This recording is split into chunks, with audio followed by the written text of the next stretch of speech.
Assalamualaikum warahmatullahi wabarakatuh. Pada kesempatan kali ini, kami dari kelompok 9 studi kelayakan bisnis kelas C akan membahas mengenai resiko investasi. Sebelum masuk ke pembahasan, kami akan memperkenalkan anggota kelompok kami terlebih dahulu, yakni ada saya sendiri, Sri Wahyuni, dengan NIM 190321100057.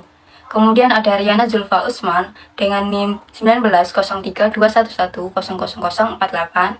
Dan yang terakhir ada Ricci Aran Kurniawan dengan NIM 190321100111. Pada materi resiko bisnis kali ini, yakni membahas 4 topik, yakni yang pertama pengertian dan tipe resiko, yang kedua ada resiko kredit dan kebijakan perbankan, kemudian yang ketiga ada biaya resiko dan kredit macet, dan yang keempat ada alternatif dan pengelolaan resiko. Kemudian diikuti dengan studi kasus. Topik yang pertama yakni pengertian dan tipe resiko. Resiko sendiri merupakan bentuk ketidakpastian mengenai sesuatu keadaan yang bisa terjadi kapan saja setelah adanya pengambilan keputusan akan suatu hal tertentu. Sedangkan resiko investasi sendiri diartikan sebagai tingkat kerugian yang timbul karena perolehan hasil investasi tidak sesuai dengan harapan atau target profit. Nah, tipe dari resiko investasi sendiri terbagi menjadi dua, yakni resiko sistematik yang merupakan resiko yang bersifat eksternal dan tidak dapat dikendalikan atau dihindari. Di antaranya adalah resiko suku bunga, kemudian resiko daya beli atau inflasi, kemudian ada resiko komoditas, dan yang terakhir ada resiko kurs mata uang. Lalu tipe yang kedua, yakni resiko non-sistematik, merupakan resiko yang dapat dikendalikan atau dihindari dengan melakukan diversifikasi atau membentuk portofolio. Adapun beberapa resiko ini adalah resiko likuiditas, resiko reinvestment, resiko finansial, dan resiko bisnis. Masuk ke topik yang kedua, yakni resiko kredit dan kebijakan perbankan. Resiko kredit merupakan resiko yang diakibatkan karena ketidakmampuan nasabah mengembalikan sejumlah pinjaman yang telah diterima dari suatu bank beserta dengan bunganya yang telah ditentukan dalam kurun waktu yang ditentukan oleh kedua belah pihak. Kemudian macam-macam dari kredit ini sendiri, yakni ada kredit lancar, kemudian kredit kurang lancar, lalu kredit diragukan, dan yang terakhir kredit macet. Sedangkan untuk kebijakan perbankan sendiri, dalam mengelola risiko kredit itu terbagi dalam beberapa kebijakan, yaitu dengan yang pertama ada model pemeringkatan atau grading model. Kemudian yang kedua manajemen portofolio kredit. Nah, kedua kebijakan tersebut sama-sama dilakukan dengan pengukuran portofolio untuk tujuan meminimalkan resiko default atau gagal bayar. Kemudian yang ketiga ada sekuritisasi yang ditunjukkan untuk mengurangi potensi exposure yang tinggi dengan salah satu caranya yaitu menjual sebagian portofolio kepada investor.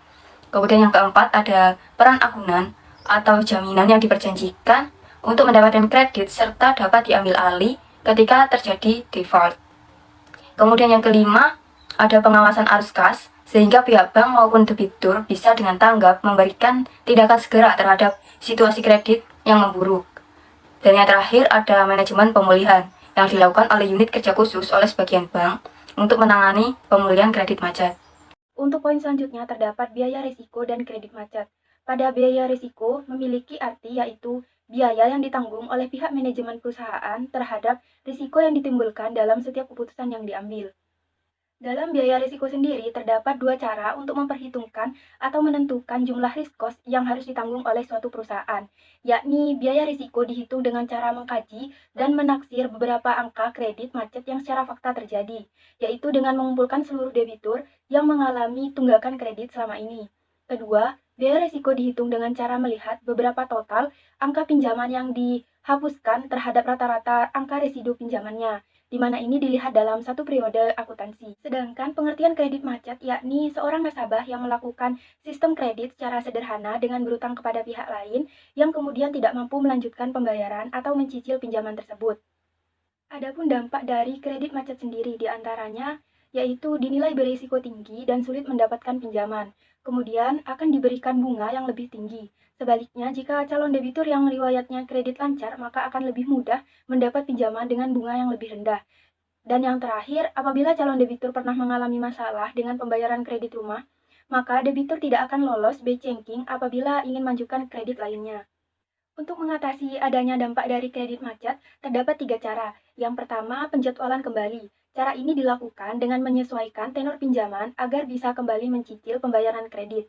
Kedua, persyaratan kembali. Cara kedua ini adalah mengubah syarat-syarat pinjaman yang mencakup perubahan jadwal pembayaran jangka waktu dan persyaratan lainnya.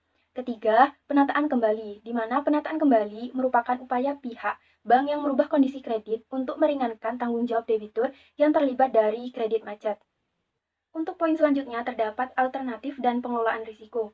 Pertama, terdapat penghindaran risiko, di mana alternatif risiko ini pada umumnya dapat dilakukan pada tahap perencanaan, di mana kemungkinan risiko yang terjadi dapat diatasi dengan berbagai tindakan pencegahan.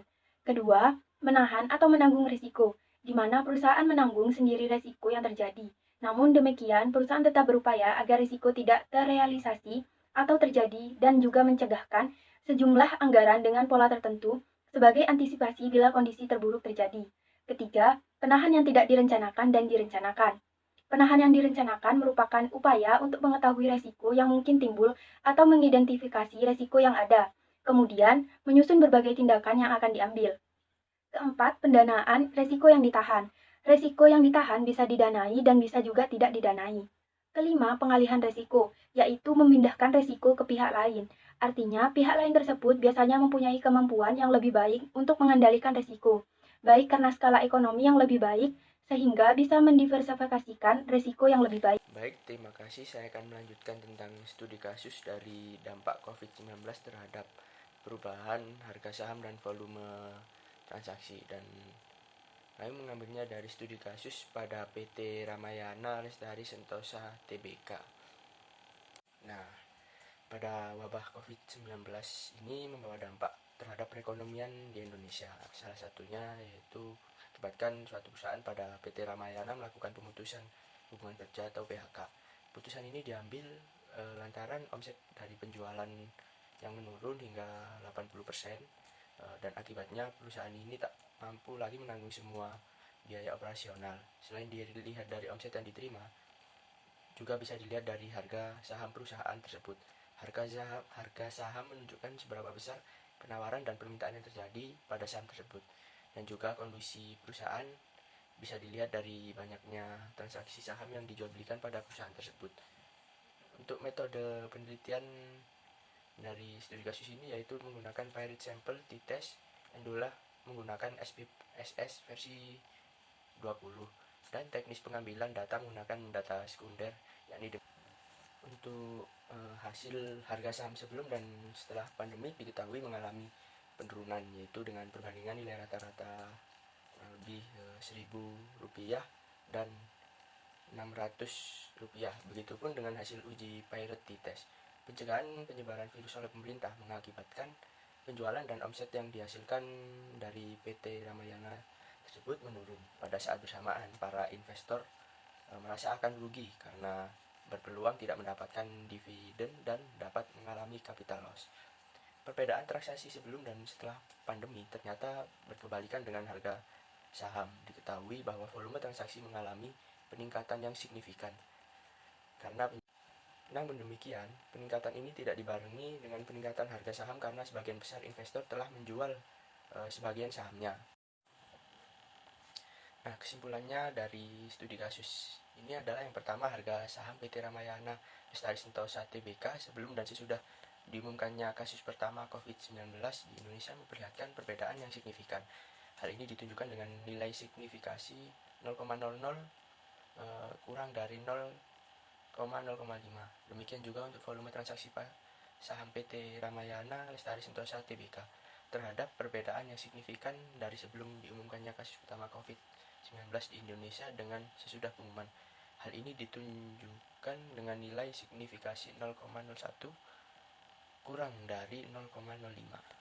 Dan yang kedua yaitu dengan adanya kasus COVID-19 ini menyebabkan harga saham mengalami penurunan, sementara volume transaksi mengalami peningkatan.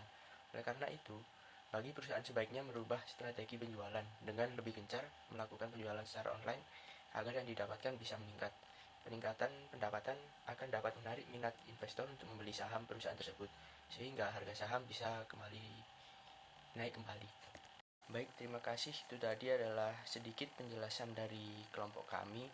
Bila ada kurang lebihnya, kami memohon maaf yang sebesar-besarnya. Sekian dan terima kasih. Wassalamualaikum warahmatullahi wabarakatuh.